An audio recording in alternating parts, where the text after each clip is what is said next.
बिहार की राजनीति में एक नाम है जो सालों से सुर्खियों में है, लेकिन अब तक मंजिल से थोड़ा दूर खड़ा है। सवाल यह है, क्या अब वो दूरी खत्म होने वाली है? क्या वो पल आ चुका है जब चिराग पासवान सीधा मुख्यमंत्री की कुर्सी तक पहुंच सकते हैं? कहानी को समझने के लिए थोड़ा पीछे चलना पड़ेगा। नमस्कार, स्वागत है आप सभी का वाइबिन बिहार झारखंड में। मैं हूं आपके साथ मुदिता त्रिपाठी। साल 2014 यही वो वक्त था जब चिराग पासवान ने अपनी चुनावी पारी की शुरुआत की।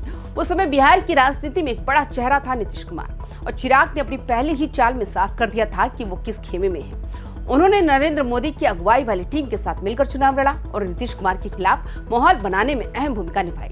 उसके बाद का दौर ऐसा रहा जहां चिराग और नीतीश के बीच दूरी कभी कम नहीं हुई, कभी खुलकर तो कभी इशारों में। चिराग लगातार नीतीश कुमार की राजनीति को चुनौती देते रहे। फिर आया 2020 का विधानसभा चुनाव। इस चुनाव में चिराग पासवान ने सीधी टक्कर दी। उन्होंने ऐसा राजनीतिक दांव चला जिसने नीतीश कुमार को बड़ा झटका जरूर दे दिया, लेकिन उन्हें कुर्सी से हटा नहीं पाए। यहीं पर एक सच्चाई साफ दिखी। इच्छा तो थी मुख्यमंत्री बनने की, लेकिन संख्या साथ नहीं थी, और यही चिराग की सबसे बड़ी चुनौती रही।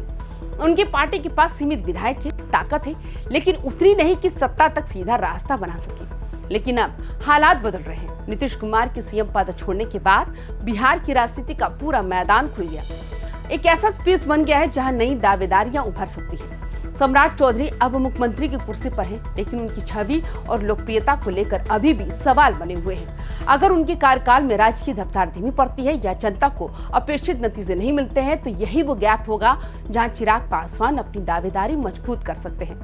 वैसे संकेत तो अभी से मिलने लगे हैं। उनके करीबी नेताओं के बयान इस बात की ओर इशारा कर चुके हैं कि चिराग खुद को भविष्य के मुख्यमंत्री के तौर पर देख रहे हैं। लेकिन चिराग अब पहले वाले चिराग नहीं है।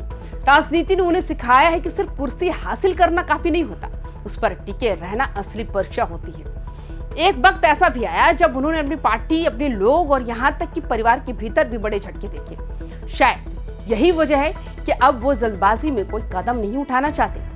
अभी के आंकड़े देखें तो उनकी पार्टी के पास करीब 19 विधायक हैं, जबकि बड़े गठबंधन के पास 2/3 के आसपास ताकत है। ऐसे में अभी मुख्यमंत्री बनने की कोशिश करना मजबूत दावेदारी पेश नहीं कर पाएगा। लेकिन असली खेल 2030 का है। नीतीश कुमार के राजनीति से हटने के बाद जेडीयू की पकड़ कमजोर पड़ सकती है। एक खाली जगह बनेगी और राजनीति में उस खाली जगह को भरता है जो वही आगे निकलता है। चिराग की पूरी रणनीति अब इसी पर टिकी दिख रही है। तो उस स्पेस को अपने पक्ष में बदलना, धीरे धीरे अपनी ताकत बढ़ाना और 2030 तक खुद को सबसे मजबूत दावेदार के रूप में खड़ा करना। तो क्या चिराग पासवान सच में ये सबसे बड़ा मौका है पैच? तो क्या चिराग पासवान के पास सच में ये सबसे बड़ा मौका है, या फिर उन्हें अभी और इंतजार करना होगा? और सबसे बड़ा सवाल, क्या 2030 में बिहार की कुर्सी पर बैठा चिराग पासवान का होगा? इसका जवाब तो आने वाला वक्त ही देगा। लेकिन सियासत का खेल अभी दिलचस्प मोड़ पर जरूर पहुंच चुका है। तो आपको क्या लगता है, क्या 2030 में चिराग पासवान मुख्यमंत्री बन पाएंगे या नहीं?